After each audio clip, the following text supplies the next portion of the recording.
बुखार साहब, ट्रंप के गज़ा प्लान पर आज यूएन सिक्योरिटी काउंसिल में वोटिंग होनी है। इस हवाले से बहुत सी खबरें गर्दिश कर रही हैं कि शायद चीन और रशिया इसको वीटो भी कर सकते हैं। आपका क्या ख्याल है, क्या वो ऐसे करेंगे?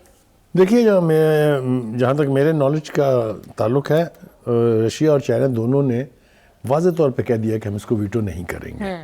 और उसकी वजह यह कि इसमें जो नई एक चीज़ शामिल की गई है वो ये कि फ़लस्तीन की रियासत बन के रहेगी।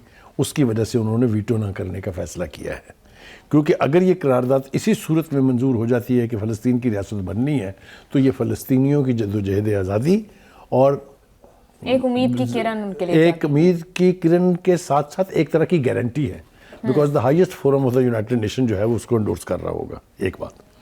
दूसरी बात यह कि ये दुनिया की ज़मीर का भी इम्तिहान है। ये जो 15 मेंबर्स हैं सिक्योरिटी काउंसिल के परमानेंट, देखेंगे ना इनका ज़मीर क्या कहता है। अब सबको पता है कि हमारे अवाम किसके साथ खड़े हैं, क्या चाहते हैं। सब के मुल्कों के हर एक शहर में लाखों की तादाद में लोगों ने बाहर निकल के फ़लस्तीन के हक़ में आवाज़ बुलंद की है।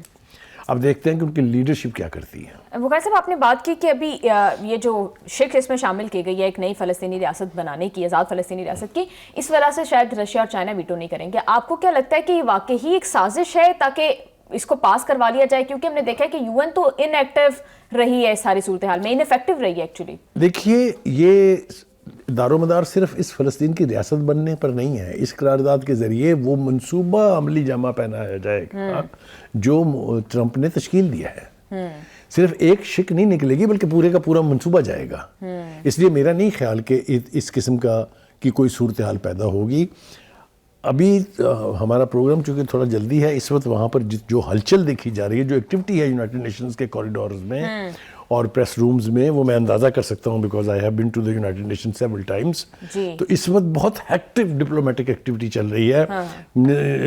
यानी इसराइल और इसके जो हामी ममालिक हैं वो कोशिश कर रहे होंगे कि इस सूरत में करारदाद पेश ही ना हो, क्योंकि अगर पेश हो गई और फिर पास भी हो गई, इसको रिजेक्ट कर रहे हैं कि कोई फ़लस्तीनी रियासत देखिए इसके पास होने से पहले उनके ये बयानात देना गिदर धमकी हो सकती है।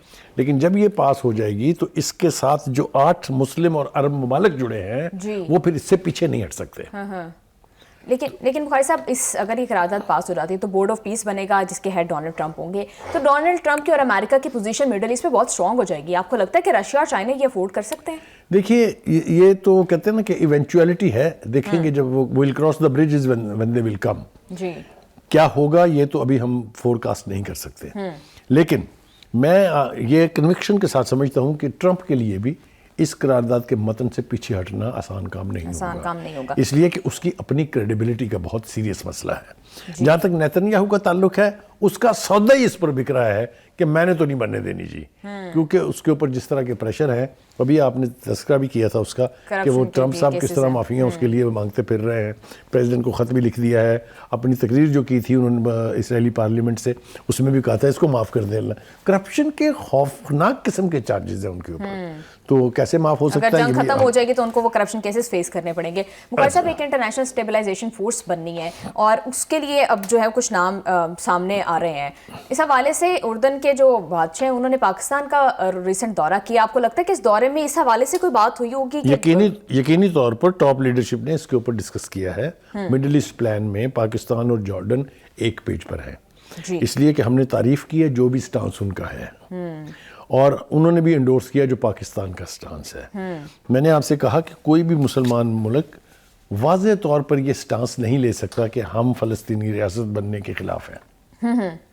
तो अगर 8 मुल्क जो इस मंसूबे की तश्कील का हिस्सा है, जो इसको मूव करके सिक्योरिटी काउंसिल में ले आए हैं, उनके लिए इससे पीछे हटना आसान काम नहीं होगा। वो कैसे आपको लगता है कि जॉर्डन की जानिब से पाकिस्तान को इस फोर्स का हिस्सा बनने के लिए कुछ जो है वो तैयार किया जाएगा या? देखिए, मुझे अल्टीमेटली पता नहीं क्यों लगता है कि ये डिमांड जरूर आएगी एक दफ़ा कि पाकिस्तान की अफवाज जो है इस फोर्स का हिस्सा बनना चाहिए।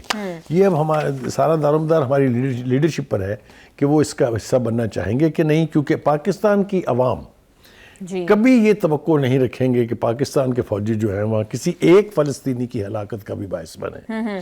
सूरत हाल वहाँ चूँकि बहुत वल्नरेबल है, اس لیے one has to be very very careful before taking such a decision. جی مقاصد صاحب، یہ بات بھی کی جا رہی ہے کہ یہ جو آئی ایس ایف فورس بنے گی یہ غیر ریاستی مسلح گروہوں کو غیر مسلح کرے گی، تو حماس کا مستقبل کیا ہوگا اگر یہ قرارداد پاس ہو جاتی ہے، بورڈ آف پیس بن جاتا ہے؟ دیکھیے حماس نے تو یہ آفر کی ہوئی ہے کہ اگر اسرائیل کے علاوہ جس پر اسرائیل کا کوئی عمل دخل نہ ہو، جو بھی انڈیپینڈنٹ اتھارٹی بنے گی فلسطین کے غزہ کے اوپر، ہم آرم سرنڈر کر دیں گے. لیکن اسرائیل کو نہیں. اسرائیل کی ضد یہ ہے کہ وہ ہمیں دیں ہتھیار. ابھی یہ نہیں ہونے جا رہا. یہ میں آپ کو وثوق سے کہہ رہا ہوں کہ فلسطین کی ریاست بننے کا جب تک یقین نہیں ہوگا، Hamas will never give up its struggle against the Zionists. جی بالکل مقاصد صاحب، آپ ٹھیک کہہ رہے ہیں. Thank you so much for your analysis. Programme کا ٹائم ہو گیا ختم. سی یو آل ٹمورو. اللہ حافظ.